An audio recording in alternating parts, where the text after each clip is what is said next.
because I began to realize that there was only so much time that I could do, and this is where I began to go part-time in order to pursue these activities because it was very time consuming. So I think in August, I essentially had started working part-time.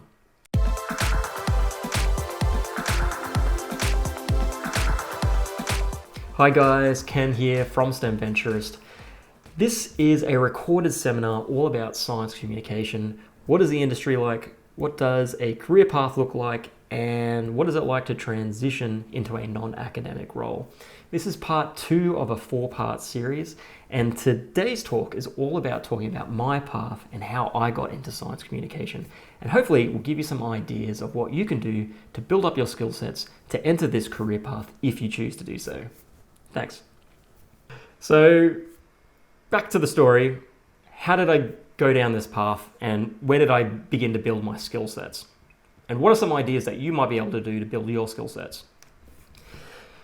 So for me, it really started on giving public community tours. So at my institute, we frequently give community tours where, groups of 20 to 30 people might come in and they'll go explore different laboratories and see what research is happening. And we'll typically, stop and talk to a researcher for 10 to 15 minutes.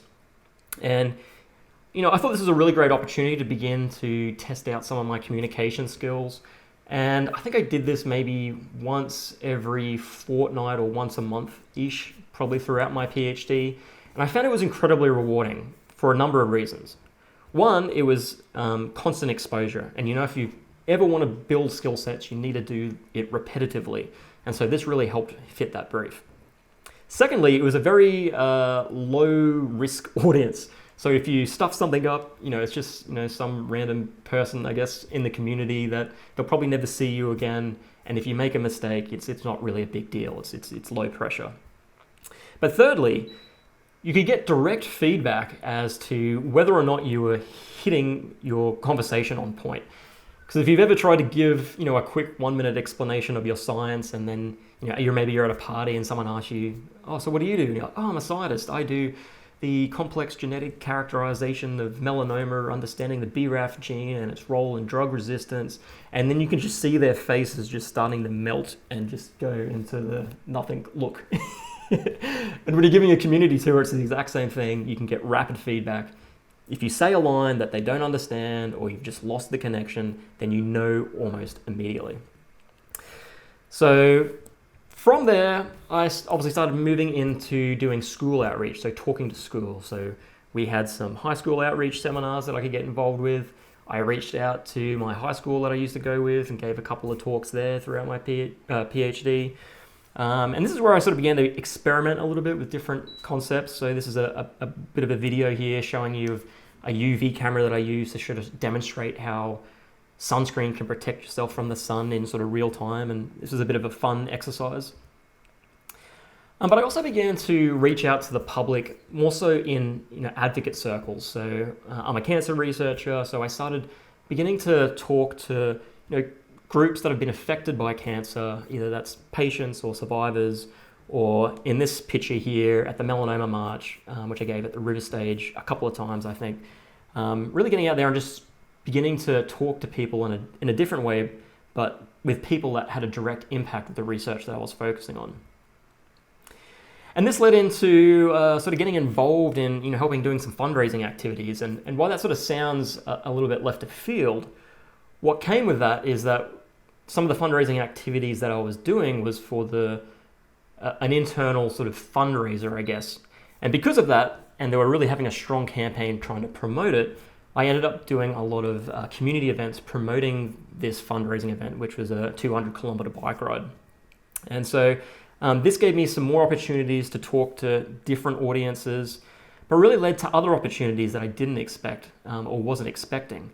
And so because I had sort of done a lot of this sort of fundraising efforts, and I think I raised $16,000 this one year for this ride, this led to a profiling opportunity. So I think Queensland Resources Council, who was a lobby group that was supporting one of the main sponsors for this fundraising initiative, decided to do a campaign to profile the research that I was doing. And so I had this really great opportunity to do a 3-minute profile piece on myself, where we had like a PR agency come in to sort of talk about or try to get the most out of the story, and that gave me a lot of knowledge about what the general community would like to see or what appeals to the general community. But I also got to see how one of these films came together, because there was a director and a film production assistant there that sort of helped me understand the backgrounds of how the sort of filming aspect worked. And this helped quite a lot down the line. But in particular for my own research. So, obviously at the end of my PhD, I was starting to publish, and, I had the opportunity to sort of get some media exposure. And so this all helped me give all these different skill sets to really shine when it came to giving these media interviews. And I think there was one where, I think just a normal Channel 10 film crew or something like that came in just to do, a quick 30-second piece to put on the bulletin news. But it was during they were editing it, apparently, that one of the producers from the Today Show, a morning breakfast show, was looking over the shoulder of the editor as he was editing it and was like, hey, that guy seems really engaging. Why don't we get him on for a live cross the next day? And so this led into this really cool opportunity to give a live cross on national TV. And that was really all built from these skill sets of just talking to the community and learning how to engage and be a bit more exciting on camera. Hey, quickly interrupting you. If you're getting value out of this video, make sure to like it. Or if you're not subscribed, subscribe here. Let's get back into it. So from there, I started entering competitions. So 3-minute thesis is one, for example. I never did that one again. I'll always regret not going back and doing it. So instead, I decided to do FameLab, which is a very similar competition. If you haven't heard about it, check it out. The applications will probably open up in December, January. And, I got selected through the state round and into the national rounds, and that was another chance to get more exposure. And with these competitions, sometimes there's good training opportunities associated with it. So for each of the levels in this particular competition, I got to have, like a half day or full day, I think sometimes 2 days worth of science, detailed communication training, which was incredibly beneficial. And that's all for just putting your hand up and then trying to be involved. I started exploring a couple of podcasts here and there when the opportunities came out, and that was sort of interesting to sort of go behind the scenes, see how something like that is produced. All the way to then doing more public presentations. So this could be anything from giving like comedy science shows at the Queensland Museum, all the way to last year giving a TEDx talk. Now obviously that one's a little bit more bigger, but I really felt that the training that I had done up to that point had really put me in a good position to perform well on that. And if you're curious about that, I'll put the link up here. But I guess I got to the point where I guess doing these traditional seminar style presentations, I again began to feel a little bit limited by the reach. And I really wanted to explore a little bit more creativity and a little bit bigger and bolder projects. So one of them I decided to do was enter the Dance Your PhD competition. And if you haven't heard about this, it's run by Science Magazine once every year to 2 years. And so I decided to bring in the film crew that I had worked with before and do a quick sort of parody of Benny Benassi's Satisfaction, but changed the words to call it Dissertation, and had a bit of fun with it and did a bit of a dance. So if you're curious about that one, check up this link here. But this really gave me a little bit more skill sets in learning how to do film direction and production. And this is really where it came to the pivot point for me. So I think in late 2018, early 2019, I got my sort of first paid gig. And this was to create a campaign for the American Association for Cancer Research, because I had quite strong connections with them at the time, for one of their fundraising campaigns, Runners for Research. And this was pretty much, full direction that I had to be able to create. I got a little film crew to help direct them, to help put it together. And this really began to make me think, I really enjoy that process. Is this something that I would like to pivot towards? And I guess at the same time, I really had this crazy idea to take the science communication even further and really combine cancer education with interactive activations or installations, and decided to create a cancer biology themed escape room, which we were really welcome to get funding from the Australian government and National Science Week to launch in August 2019. And this is a really great experience because, I involved, maybe up to 10 different creatives in different aspects: medical illustrators, graphic designers, film production crews, escape room designers. Did I say that again? Artists. And it was a really interesting perspective to sort of see how all this would come together, and it sort of opened my eyes up as to what you can actually do once you start using your creativity to explain science. And really off the back of that, this led me into pulling the trigger on creating a business around this concept. And so this led me to launch a new business called Excite Science, and we're a creative studio really focused on science-themed activations, and we explain science in fun and creative ways.